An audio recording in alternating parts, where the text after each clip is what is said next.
20 de julio del 2010.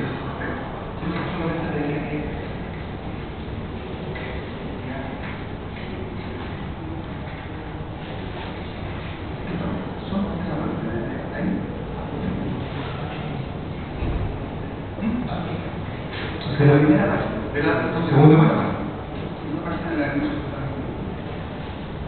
Dice, ante su consulta, en dicha reunión de la Secretaría dio un comunicado que grababa el audio de la reunión, pero una vez escuchado dicho audio, la pedí de Temuco me puede explicar que distintos sujetos ahí presentes hicieron diversas amenazas en mi contra y la persona del director nacional de ese tiempo, don Álvaro Mentir y la familia del señor.